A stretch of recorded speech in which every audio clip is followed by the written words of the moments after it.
আমরা আমাদের কাছে কিছু কোশ্চেন পেয়ে থাকি, আমাদের যে অনারেবল কাস্টমার আছে তারা কিছু কোশ্চেন করে থাকে, যেমন শিমুল তুলার বালিশ মানে কিছুদিন পরে বসে যায় কেন, এই কোশ্চেনটা প্রায়ই করে আমাদেরকে। এই কোশ্চেনটার যে আনসার হচ্ছে, আমরা যেহেতু 50 বছর ধরে এই বিজনেসটির সাথে আমরা সম্পৃক্ত, আমাদের কাছে অনেক ভালো খারাপ সব মিলেই আমাদের কাছে কাস্টমারের বিভিন্ন ধরনের কমপ্লেন বা বিভিন্ন ধরনের পরামর্শ চেয়ে থাকে।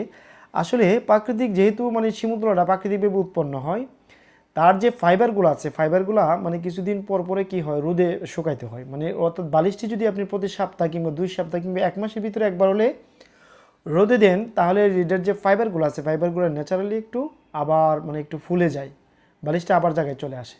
তাহলে সেক্ষেত্রে হবে কি, এটার প্রতিকার হচ্ছে আপনার প্রতি মাসে একবার হলে মানে রোদ দিতে হবে।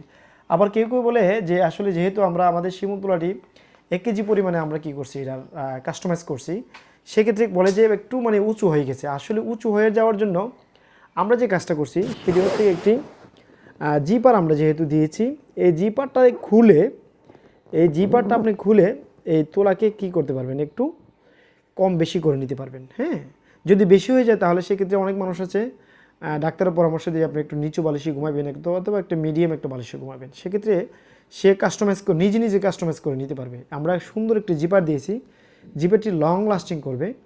হ্যাঁ, এবং স্টিচিংটা খুব ভালো দিয়েছি।